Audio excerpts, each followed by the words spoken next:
Welcome back, viewers. In this lesson, I am going to teach you all about notes writing. Dear students, let's first of all discuss what a notes is.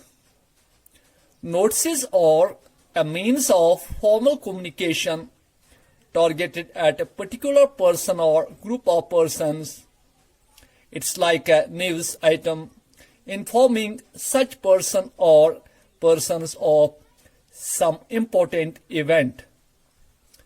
This can be an invitation to a meeting, an announcement of any event, to issue certain instructions, or make appeals. Dear students, before drafting a notes, we must keep in mind some important points. Let's discuss all those points one by one. You can see on the screen these 6 points that we must keep in mind before drafting or writing a notes. First point is be brief and to the point. हमें मुख्तसरन लिखना है और to the point लिखना है. It means that we should avoid extra information.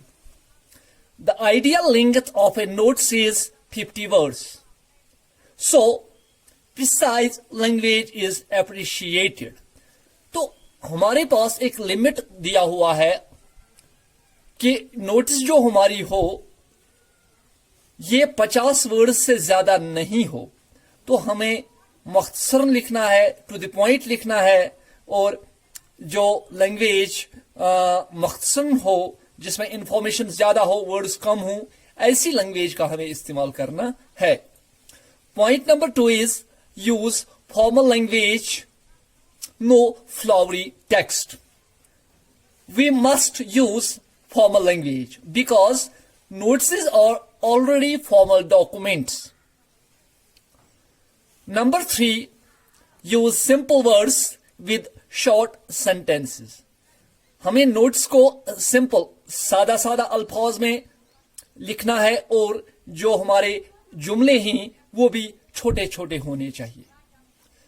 हमारी notes का मकसद क्या होता है? To inform someone or a group of people.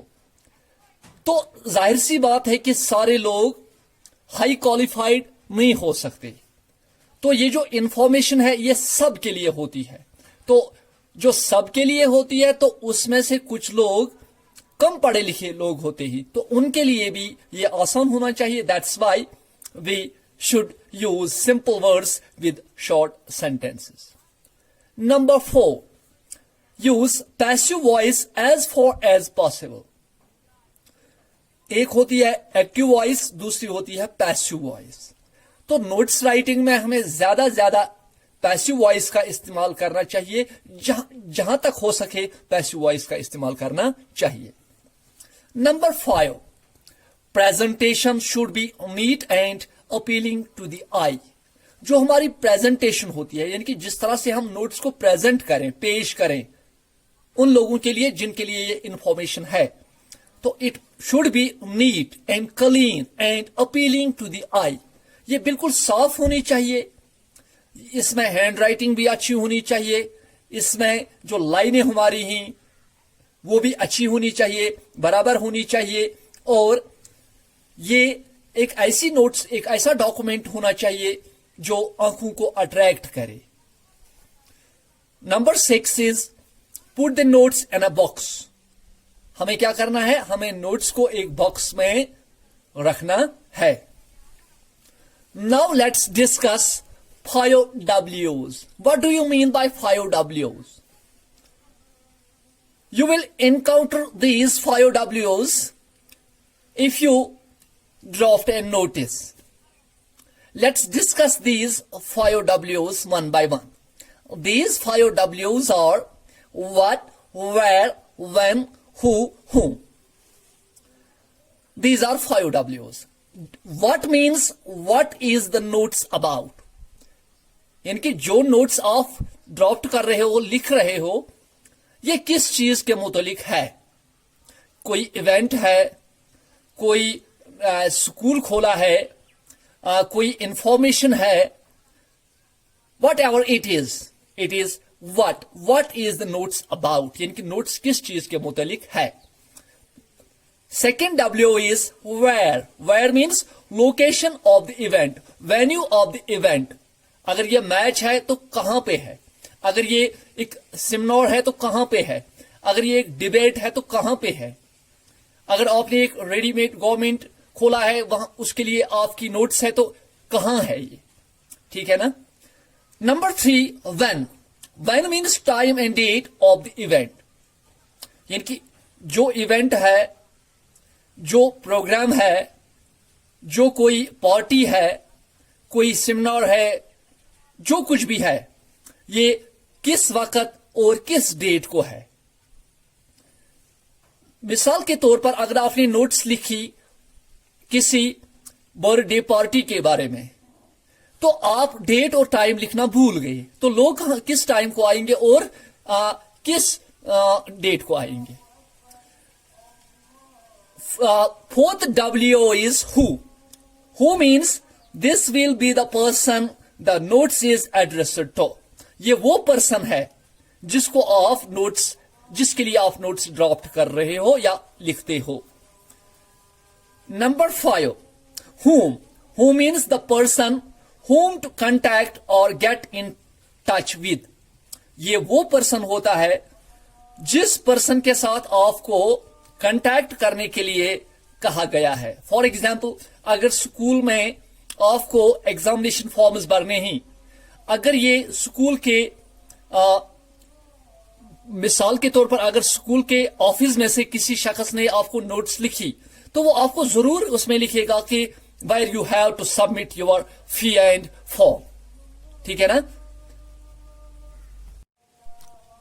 Dear students, notices are a formal document, therefore it should follow a structure or a format.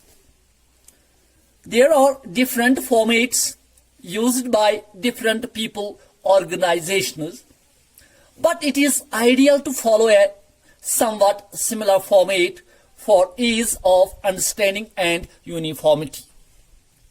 Let's look at the most used format of notices. Notices के different formats हो सकते हैं, लेकिन हमें यहां बात करनी है एक ऐसे फॉर्मेट की जो ज्यादा इस्तेमाल होता है डिफरेंट नोटिसेस में. You can see on your screen, on top of the screen there is point number 1. It's name of the issuing authority organization.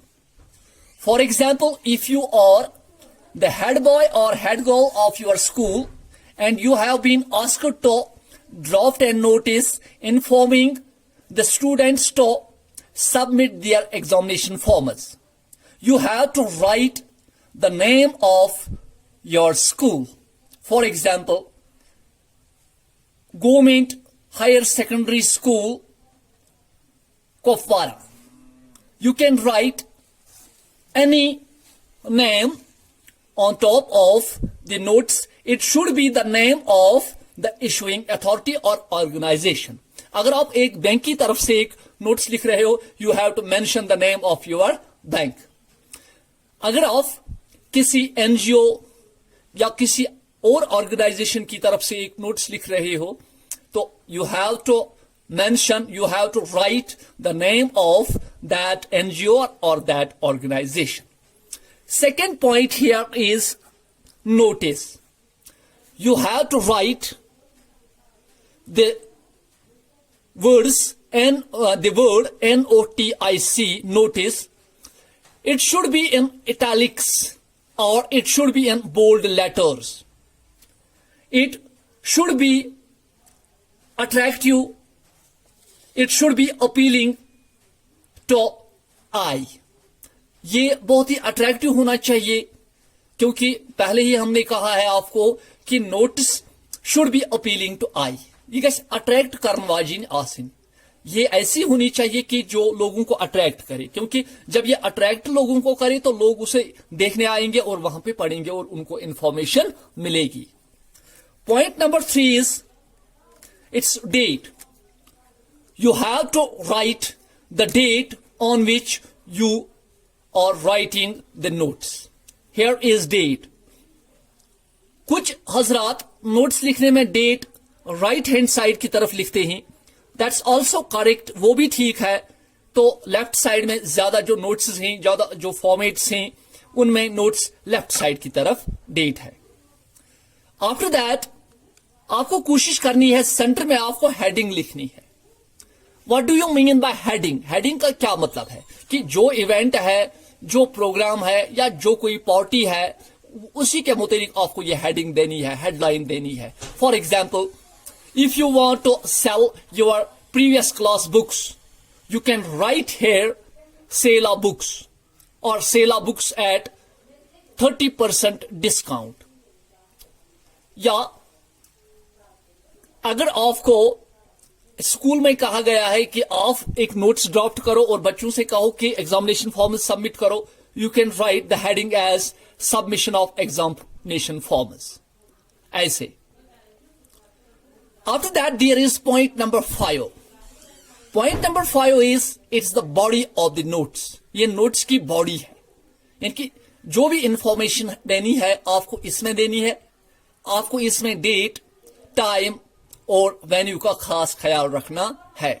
ये 3 चीजें बहुत ही इंपॉर्टेंट हैं, क्योंकि टाइम आपको देना है कि अगर आपको लोगों को इन्फॉर्म कर रहे हो कि किसी कहीं पे कोई इवेंट है, तो टाइम अगर आपने नहीं दिया तो किस टाइम को आएंगे लोग. अगर आपने वेन्यू नहीं दिया तो लोग कहां आएंगे, और अगर आपने डेट नहीं दिया तो किस डेट को आएंगे. After that there is point number 6. Point number 6 is signature. Signature means your name and with designation. आपको अपना नाम लिखना है और आप क्या हो.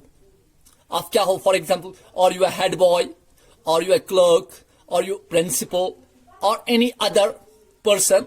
जो भी आप हो, जो भी आपकी डिजिग्नेशन है, वो आपको यहां पे मेंशन करनी है. So I think it's enough for today. Next video में मैं आपको कुछ सैंपल्स भी यहां पे समझाने की कोशिश करूंगा.